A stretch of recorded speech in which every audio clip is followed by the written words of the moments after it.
The cafeteria sat beside platform 3, humming with the dull rhythm of passing trains and the clatter of cheap cutlery. The air smelled of overboiled tea, damp coats, and exhaustion. People came here not to linger, but to wait, between journeys, between decisions, between lives. She had chosen the far corner because it gave her space to maneuver. The metal prosthetic she used for short distances was uncomfortable, and on days like this, when the cold seeped into the stump where her leg once was, she preferred the crutches. Each step demanded calculation. Each movement reminded her of what she had lost and what she had survived. Her name was Arohi. She had once been Captain Arohi Mera, a decorated soldier who led rescue operations in flood zones and border skirmishes. That title still echoed in her head, though the world now saw only a one-legged woman in a faded jacket with medals hidden deep inside a canvas bag. The explosion that took her leg had not been loud in her memory, it was the silence afterward that haunted her.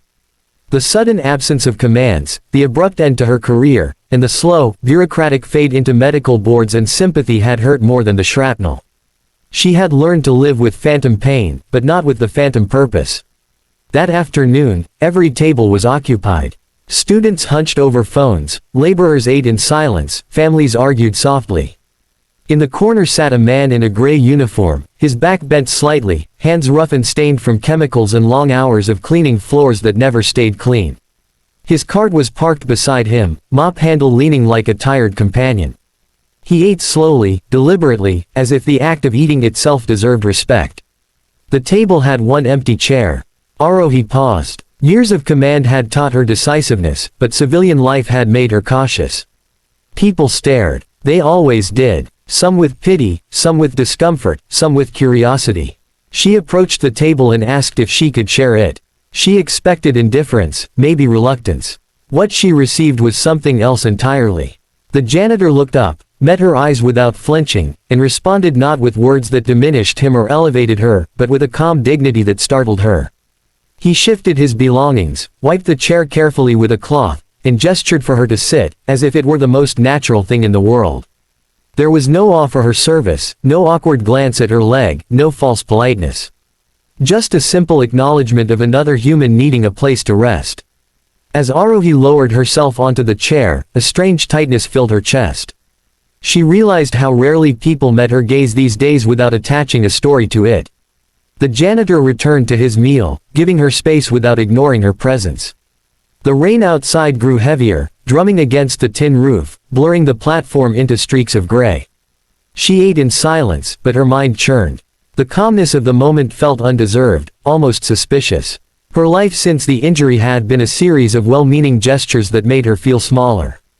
People rushed to help without asking. Others avoided her altogether. Here, at this stained table, sat a man who neither saved her nor pitied her. He simply shared space. The janitor's name was Raghav. He had been working at the station for 11 years, invisible to most, essential to all. His mornings began before sunrise, and his evenings ended when the last train left. He knew the rhythms of the station like a living thing, the rush hours, the lonely nights, the festivals when the crowds overflowed.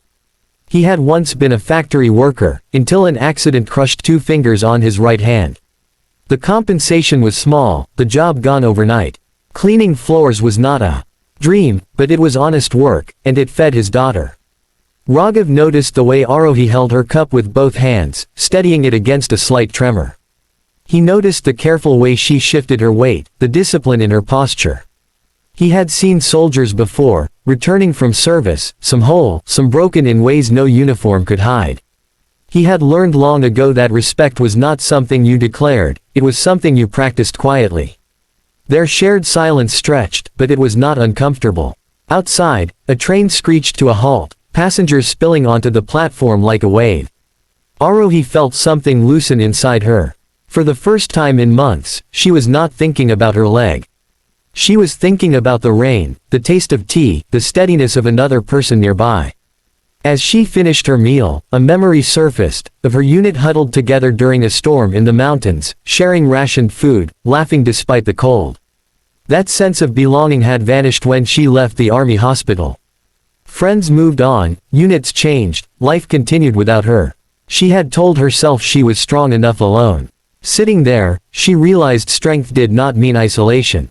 Raghav stood to clear his plate and instinctively reached for hers as well. Arohi stopped him gently, shaking her head. He smiled, a small, understanding smile, and nodded. That moment, trivial to anyone else, struck her deeply. He had offered help without assuming helplessness. He had accepted her boundary without offense. Time passed. Trains arrived and departed. The rain softened. When Arohi finally rose, balancing herself carefully, Raghav moved his cart aside to give her space. She thanked him with a nod that carried more weight than words. As she walked away, something compelled her to look back. Raghav was already wiping the table, preparing it for the next tired traveler. The encounter should have ended there. But life, when nudged by kindness, often refuses to return to its old shape. Over the next few weeks, Arohi found herself returning to that cafeteria, often at the same hour.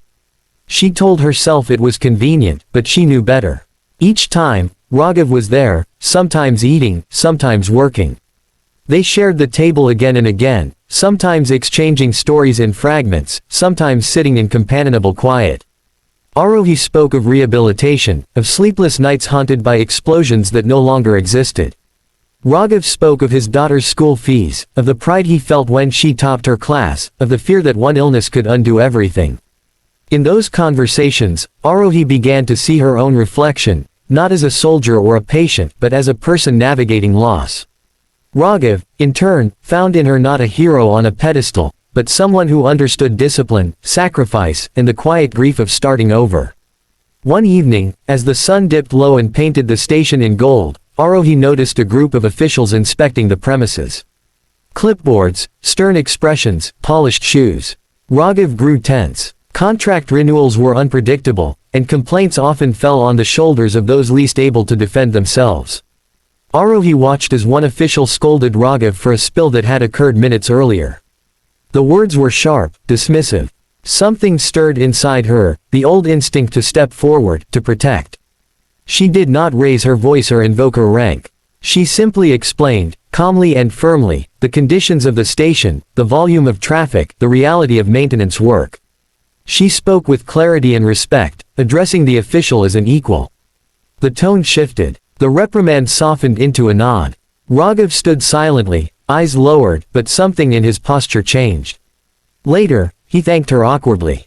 Arohi shrugged it off, but inside, a long dormant fire flickered. She had not lost her ability to lead. It had merely been waiting for a place to land. Inspired by that moment, Arohi began volunteering with a local veterans support group, using her experience to help others navigate life after service. She invited Raghav to attend a community event they organized at the station, free meals, medical checkups, school supply drives. Raghav hesitated, unused to being invited into such spaces, but he came. Watching him interact with doctors, teachers, and volunteers, Arohi realized how much potential remained hidden in plain sight.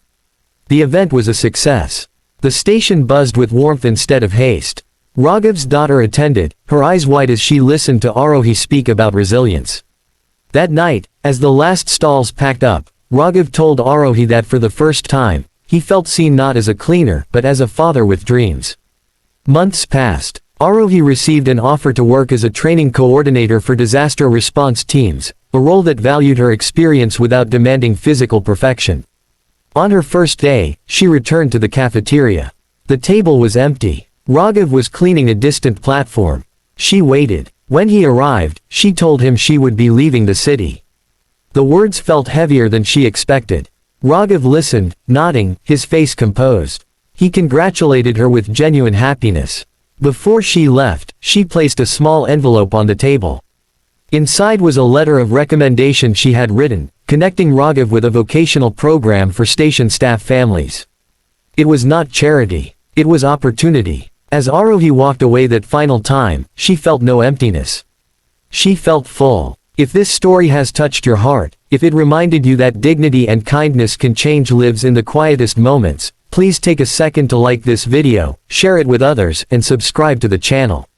Your engagement helps spread stories that matter.